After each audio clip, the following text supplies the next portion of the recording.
Well, good morning. It's an overcast day in Phoenix, which is unusual all by itself. And it's 7:10 in the morning, 10 after 7, or 6:70, 70 minutes after 6. Anyway, here are all the parts that I took out of the primary. We talked about this yesterday. This is the modified crossover shaft that someone drilled and tapped and put a bolt in. I went into the parts book and found out there's supposed to be a circlip here, and I can't even see the grooves where the circlip might have gone. Possibly right there. I'll do a little zoom in. Maybe, possibly. Could be right there. You can barely see where the circlip might have gone. Focus keeps changing. So anyway, I ordered a whole new shaft and a new circlip. I also ordered a new one of these. The ones I'm used to seeing, I think, in Triumphs are longer. And this is kind of short. Might be a weak point. Maybe that's why. Interestingly, let me show you something over here. I'm going to use the flashlight, shine it down here, and I'll see if I can find it. Oh, there's the receiving shaft right there in the transmission. Look at that. It's been drilled and tapped also, but there's no bolt in it. So somebody actually, let me see if I can get that to focus down there. Somebody actually drilled and tapped the shaft coming out of the transmission. Interesting, eh? And there's a dimple in the end of that shaft. Okay, fine. And there's a dimple on the end of this shaft, which apparently mates with that. So I don't understand why, if this mates in that hole and this doesn't go any farther, well, it would be pretty close. If this is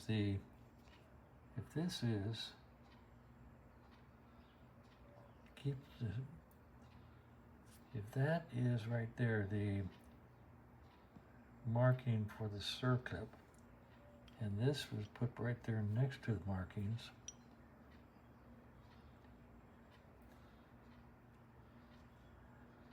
maybe they were trying to keep this thing from moving.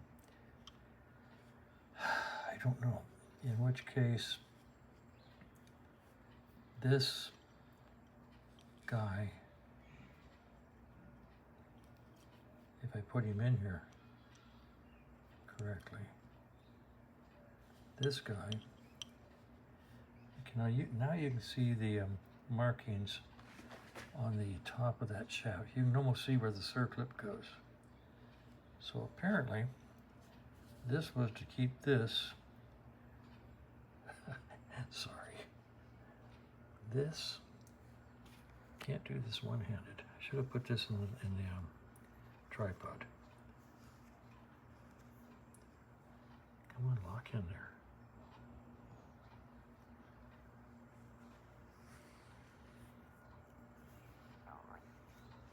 So I guess that bolt would stop this guy right about close to where the circlip would go.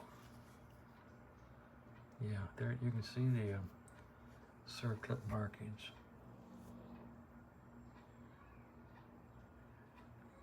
Not great. He really missed.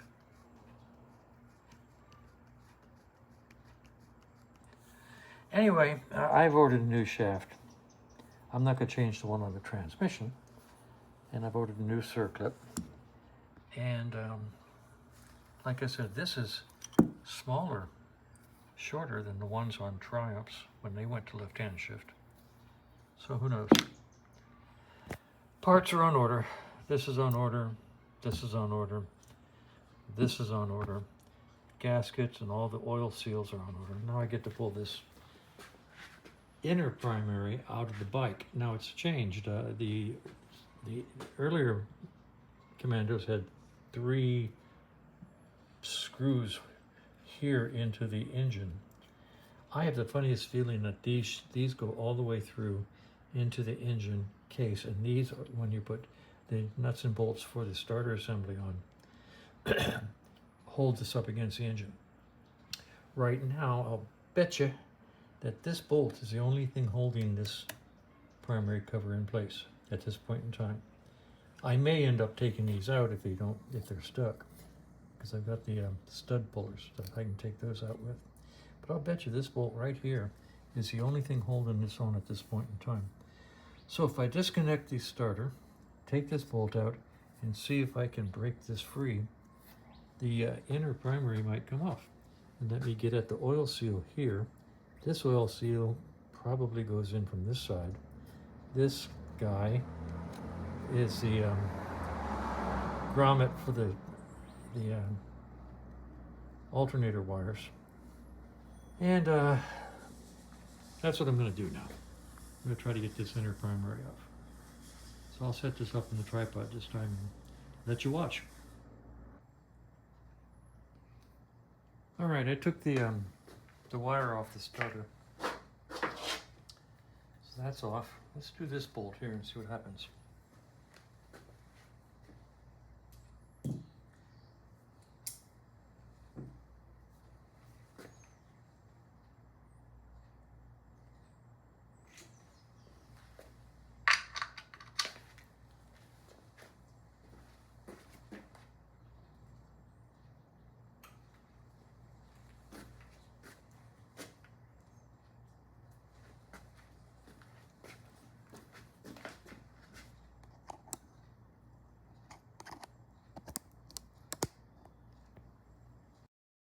I'm not going to start the bike.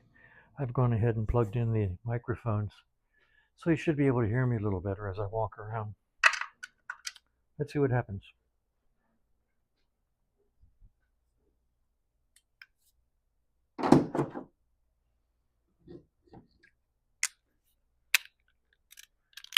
I've never taken one of these off of 75 before. This is a whole new experience.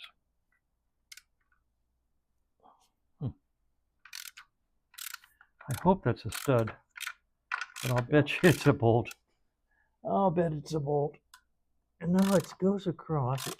Nope, it is a stud, and it's locked in place. How about that? Good for them. Good on Norton. Good on you, mate.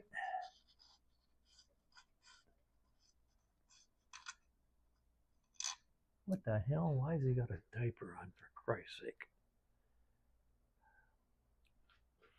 All right, so that's off. Now, well, look at that.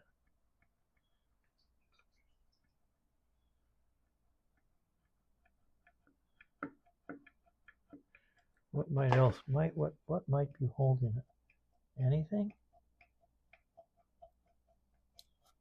Nothing. Look at that. Okay. No?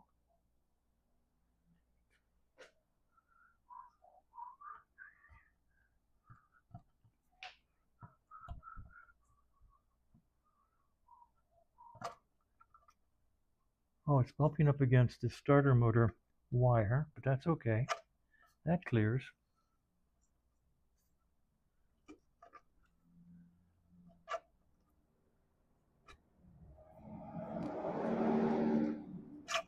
Oh my goodness. Isn't that one of the nicest things you've ever seen Norton do? Look at that. How easy that was. I'm thrilled.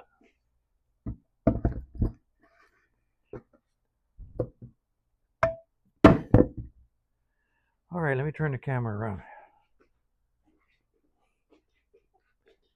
And there it sits.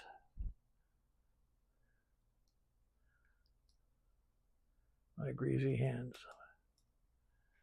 And right here is the oil seal. Right here is the oil seal. And here's the grommet. And That's loose. These are worn. Wow. Okay, I'm going to do some cleaning on this, and then we'll take the oil seals out. I'll be right back. Well, I happen to have an inner primary left over from a bike I put an Alton starter on, and there she is, and here's the 1975 version. This guy had these 1, 2, 3 basically flathead screws that held the case to the engine. What they did is they figured out, hey, these are here, and put them as through bolts. And this is the old slidey oil seal with the fiber in here. Some of the things we did was replace these with O-rings occasionally, and the old big round rubber ring that leaked like a sieve. Occasionally. Maybe yours didn't. So 75, they made this a lot wider, which is smart. They made the through bolts 1, 2, 3, 1, 2, 3 to hold it on, spaced differently. I guess this is the fourth one. Through shaft oil seal, grommet, and tranny shaft oil seal. Now, I'm going to go ahead and turn this over and clean it, and then I'll go clean the face of the engine.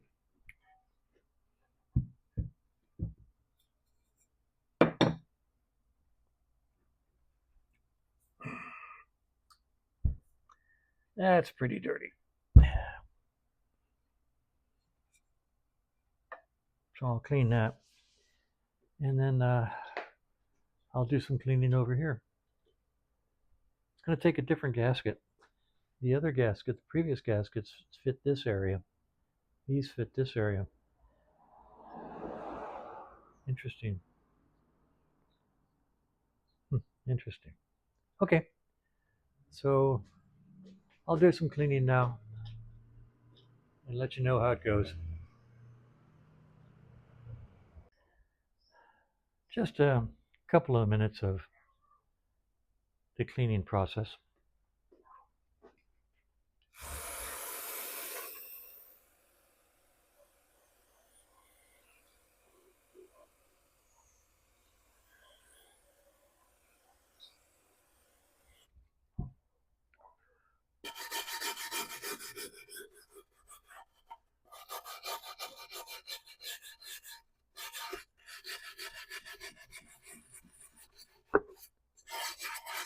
I'm not going to try to clean it all the way. I'm just trying to take most of the grunge off.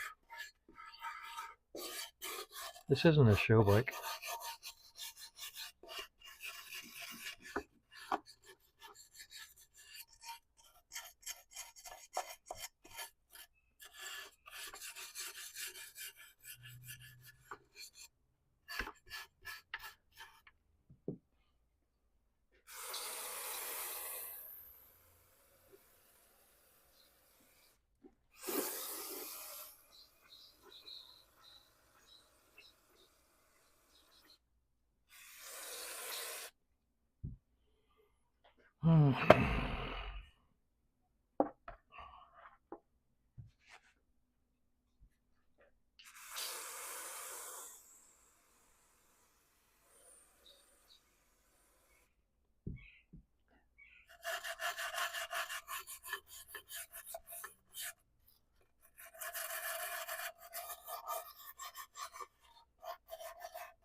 the old sharpened hacksaw blade trick.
Well, I may do a little bit more, but not a lot.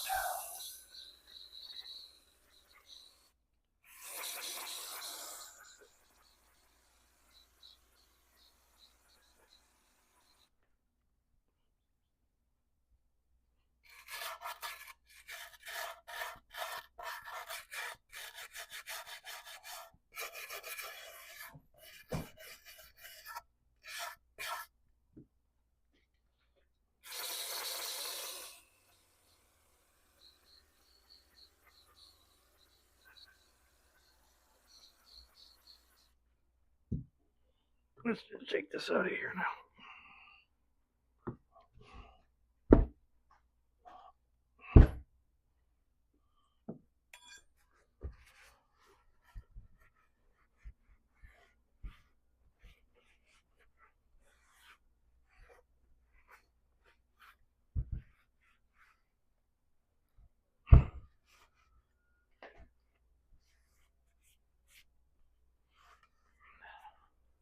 Now, if this were a show bike, I would take the motor off, take this whole inner case down to my local friendly polishing shop, and they would do magic to it. It would come back here shining like chrome. But it's not a show bike. It's a street bike, a rider. And basically, we just want it clean enough to look good.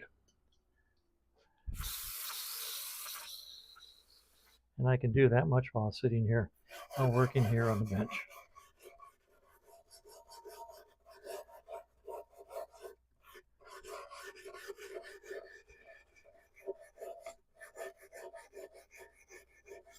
Besides, we can say that this is patina. This shows that this has been a rider.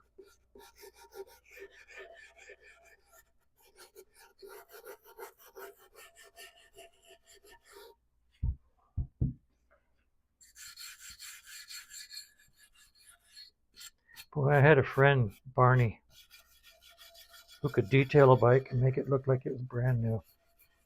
He really was good at that. I do miss him.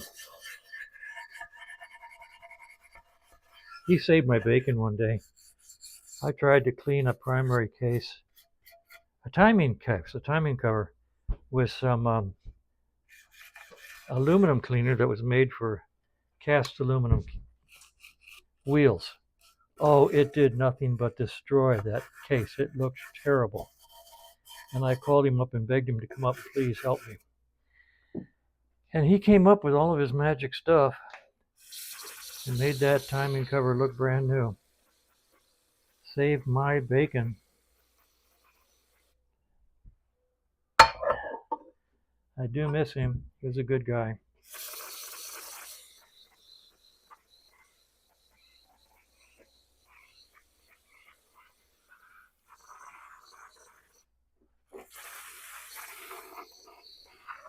Well, that's toucans of CRC. And that's the way it is.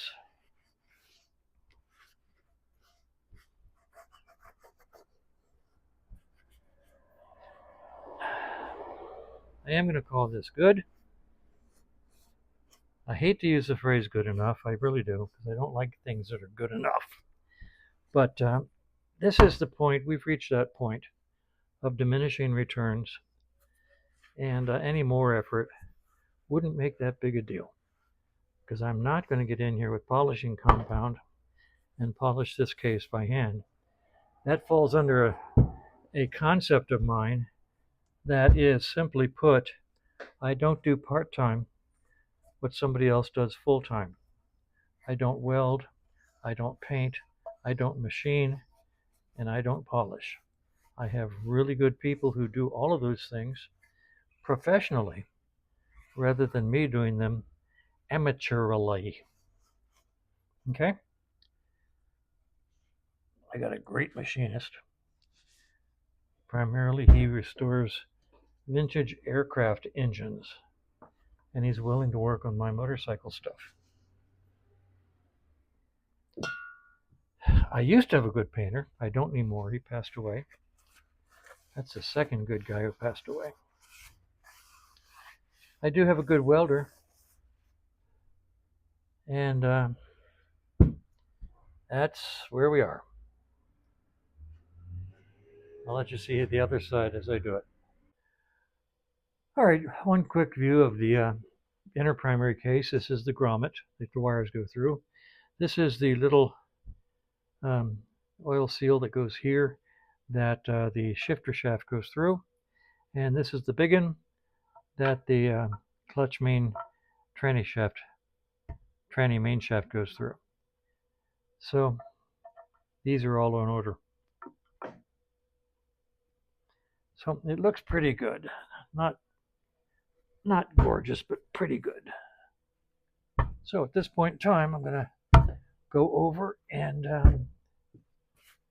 do some work on the mating side on the bike. And then at that point, I'll probably call it a day, because there's not much else to do on this bike until I get parts. Parts is parts. All right, so let's put that away, turn this over here, put our attention over here for a few minutes, and then decide what to do next. Just a couple minutes of what I'm doing here, then I'll turn the video off.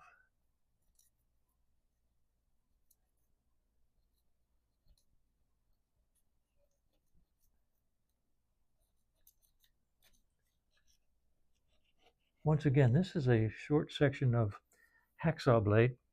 I ground off the teeth, I cut the end to a chisel, and it makes a good scraper for taking a gasket off.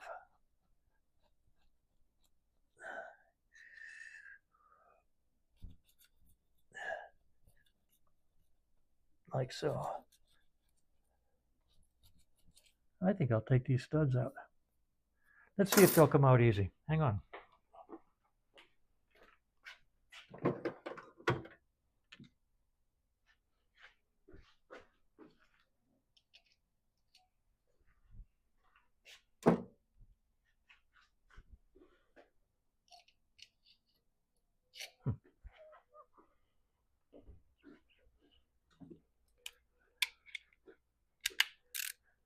Let's see if we can get these out. Oh, Lord.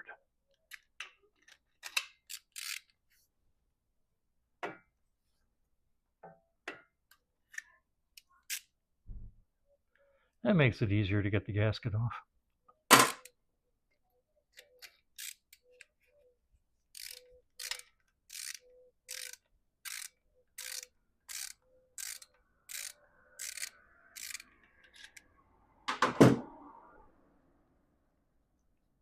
Get them out of the way.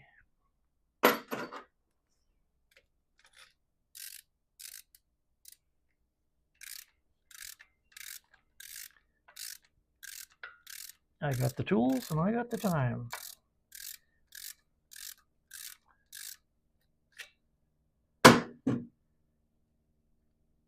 That's actually a quote from Al at the New Yankee Workshop on PBS. One time he put a piece of wood through a planer just to make it pretty. He said, I got the tools and I got the time. I sort of adopted that.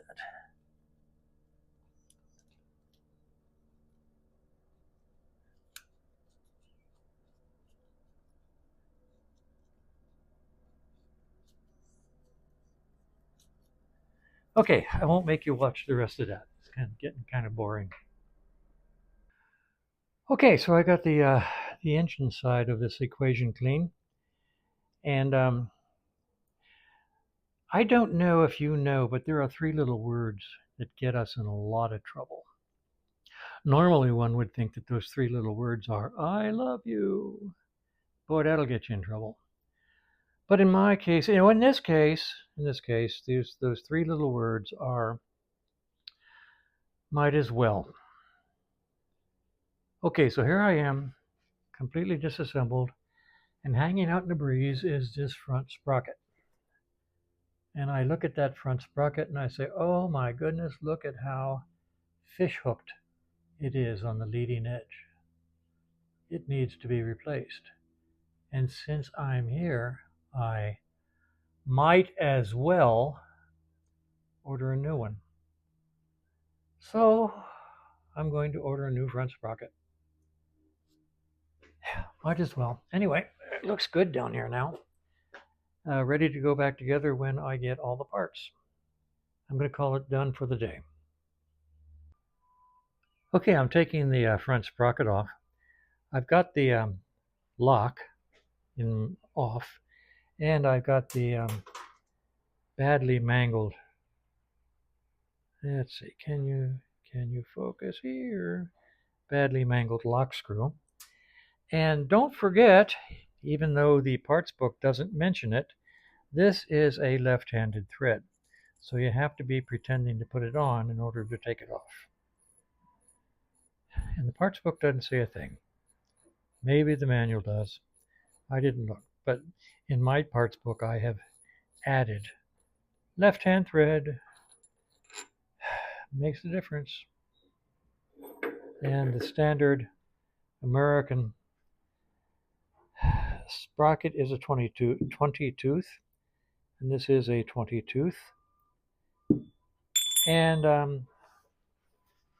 let's take a look at the seal. The seal does not appear to be leaking. Now, you can say to yourself two things. Gee, it's not leaking. Let's leave it alone. Or B, while we're here, we might as well change it. In this case, it's so dry and so nice. Frankly, I'm going to leave it. You know that? It's a nice, tight seal. So I'm going to leave it. So I've got the sprocket on order. And that's the way it is. All right, I did a little touch up with black spray paint. Looks pretty good. And now I really truly am done for the day. I'm going to go order more parts and publish this video and call it a day.